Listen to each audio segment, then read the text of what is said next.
Pemirsa, terima kasih Anda masih bersama kami di Metro Siang. Pemirsa, di Merapi, kehidupan dan resiko sudah lama hidup berdampingan. Di tengah kehidupan yang terus berjalan, masyarakat lereng Merapi menumbuhkan local wisdom, cara membaca alam dan menjaga kewaspadaan. BPBD di Daerah Istimewa Yogyakarta juga menggambarkan di tengah status level 3 atau siaga, kehidupan di lereng Merapi tetap berjalan seperti biasa. Tapi satu hal harus jelas, hidup berdampingan dan terbiasa bukan berarti bahayanya hilang. Di episode ini kita mau cek pelan-pelan apa arti status siaga, apa yang sedang terjadi di Merapi, dan kenapa rasa terbiasa nggak boleh berubah menjadi abai. Nah, supaya tidak lompat ke kesimpulan, kita mulai dulu dari dasar yang paling penting. Merapi ini sedang berada pada status apa dan wilayah mana saja yang langsung berada dalam lingkar resikonya. Oke, yang Anda lihat saat ini adalah status gunung api Merapi saat ini. Status gunung Merapi saat ini berada pada level 3, ya, dan dampak pembacaannya itu nggak berdiri di ruang kosong karena di sekelilingnya, di lingkar Merapi, ada kawasan yang padat aktivitas masyarakat. Setidaknya ada 4 kabupaten di lingkar Merapi. Ada Sleman, kemudian juga ada Magelang, kemudian juga ada Boyolali, dan Klaten. Artinya, ketika status Merapi siaga yang sedang dibicarakan, bukan hanya gunungnya, tetapi juga ruang hidup warga, jalur sungai, kemudian juga pertanian dan kawasan yang setiap hari digunakan untuk beraktivitas. Nah, karena Merapi itu berdampingan langsung dengan kehidupan sehari-hari, kita perlu lihat bagaimana realitas sosial di lereng Merapi sebenarnya berjalan hari demi hari. Oke, kita lihat dulu. Ini bagian yang penting untuk dipahami bahwa BPBD, Daerah Istimewa Yogyakarta, menggambarkan bahwa di tengah aktivitas Gunung Merapi yang masih berada pada level 3, aktivitas warga berjalan seperti biasa. Kalimat ini sebagai gambaran sosial, tapi nggak boleh salah dibaca sebagai tanda bahwa bahayanya sudah hilang. Yang tetap berjalan adalah kehidupan warganya, bukan berarti status siaganya menjadi nggak penting. Dan karena Merapi berdampingan langsung dengan kehidupan sehari-hari, kita perlu lihat bagaimana realitas sosial di lereng Merapi sebenarnya berjalan. Oke, tapi sebelum ke arah itu, kita masih harus juga melihat bahwa Gunung Merapi harus dibaca dalam konteks yang lebih besar. Indonesia memiliki 127 gunung api dan PVMBG melakukan pemantauan selama 24 jam dalam sistem kewaspadaan nasional. Dan 68 gunung api dipantau terus-menerus melalui 75 pos pengamatan. Bahkan, pemirsa, Merapi bukan satu-satunya gunung api dengan kewaspadaan tinggi. Karena Semeru juga muncul dalam status siaga. Artinya, status siaga itu bukan kesan sepihak, melainkan bagian dari pembacaan resiko nasional yang terus diperbaharui. Nah, setelah konteks nasionalnya kebaca, sekarang kita balik lagi ke Merapi. Kalau statusnya siaga, sebenarnya batas bahayanya itu seperti apa? Disinilah inti fact-check-nya.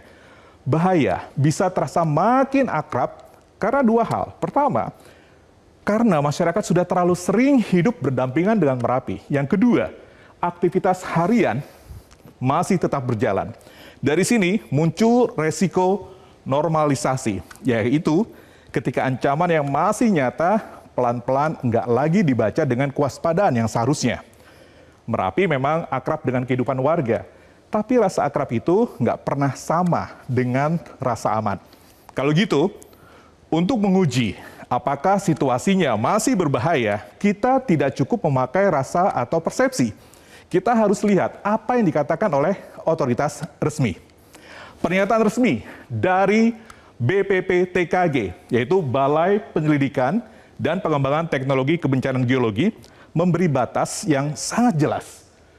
Masyarakat diimbau agar tidak melakukan kegiatan apapun di daerah potensi bahaya dan tetap mewaspadai lahar serta awan panas guguran, terutama saat hujan terjadi di sekitar Gunung Merapi. Pemirsa, ini penting karena dari sisi otoritas, pesan yang keluar bukan pesan pelonggaran, melainkan pesan kewaspadaan.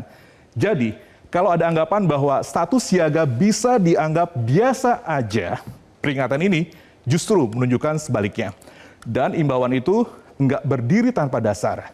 Karena aktivitas Merapi yang terbaru juga menunjukkan bahwa ancaman itu masih konkret. Kita lihat apa yang terjadi di 12 Juni. Kalau kita lihat pembaruan aktivitas Merapi, gambarannya masih sangat jelas pemirsa.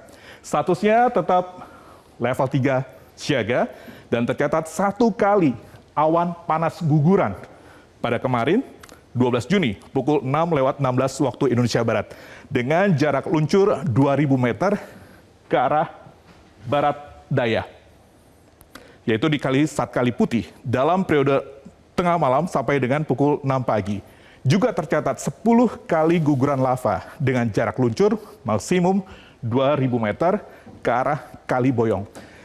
Jadi ini bukan situasi yang hanya terasa beresiko, tapi memang masih menunjukkan aktivitas yang harus dibaca serius. Karena itu pertanyaannya bukan lagi apakah Merapi masih aktif, tapi bagaimana status siaga itu harus dibaca dalam tindakan sehari-hari. Nah pemirsa, di Merapi kata siaga bukan sekedar label administratif. Ada arti operasional yang sangat konkret. Potensi guguran lava dan awan panas masih dipetakan pada sektor-sektor tertentu dengan batas yang jelas. Sungai Boyong di maksimal 5 km, Bedok Krasar dan Bebeng di 7 km, kemudian juga di Sungai Gendol maksimal 5 km. Dominan sungai-sungai ini melintas di Kabupaten Sleman di daerah istimewa Yogyakarta dan lontaran material eksplosif masih dimungkinkan dalam radius 3 km. Ancaman lahar juga perlu diwaspadai di sungai-sungai yang berhulu di Merapi saat hujan. Jadi, siaga berarti bahaya masih nyata, masih terpetakan, dan masih harus dipatuhi batasnya. Kalau batas bahayanya sejelas itu, wajar kalau sistem mitigasinya juga dibangun dengan serius. Kita lihat sistem mitigasi di Merapi, sistem mitigasi struktural di Gunung Merapi menunjukkan satu hal penting. Resiko ini nggak pernah dianggap sepele. Ada 278 unit sabodam di lereng Merapi, 36 unit early warning system milik Pemkab Sleman, 7 unit EWS milik BPP TKG. Kesiapan barak pengungsian di kawasan rawan bencana dan simulasi kebencanaan yang dilakukan rutin setiap tahun. Jadi, logikanya sederhana. Kalau resikonya boleh diremehkan, sistem sebesar ini nggak perlu dibangun. Justru karena ancamannya nyata, kesiapsiagaan warga terus diperkuat. Dan dari seluruh rangkaian ini kita sampai pada satu kesimpulan yang sangat sederhana. Terbiasa boleh, tapi meremehkan jangan. Dan dari seluruh data tadi pemirsa, ada beberapa sikap dasar yang nggak bisa ditawar. Pertama, patuh pada status siaga. Kedua, jangan menormalisasi status siaga. Yang ketiga, jangan masuk ke zona potensi bahaya. Dan yang keempat, terakhir, melakukan atau menerima informasi dari badan atau instansi resmi. 4 poin ini penting karena dalam situasi gunung api aktif, masalah terbesar seringkali bukan hanya ancamannya, tapi juga salah baca terhadap ancaman itu sendiri. Dan kenapa kepatuhan pada status resmi itu penting? Karena Merapi bukan kasus tunggal, melainkan bagian dari sistem kewaspadaan gunung api secara nasional. Merapi bukan hanya tentang ancaman, Merapi juga tentang masyarakat yang sudah lama hidup berdampingan dengannya.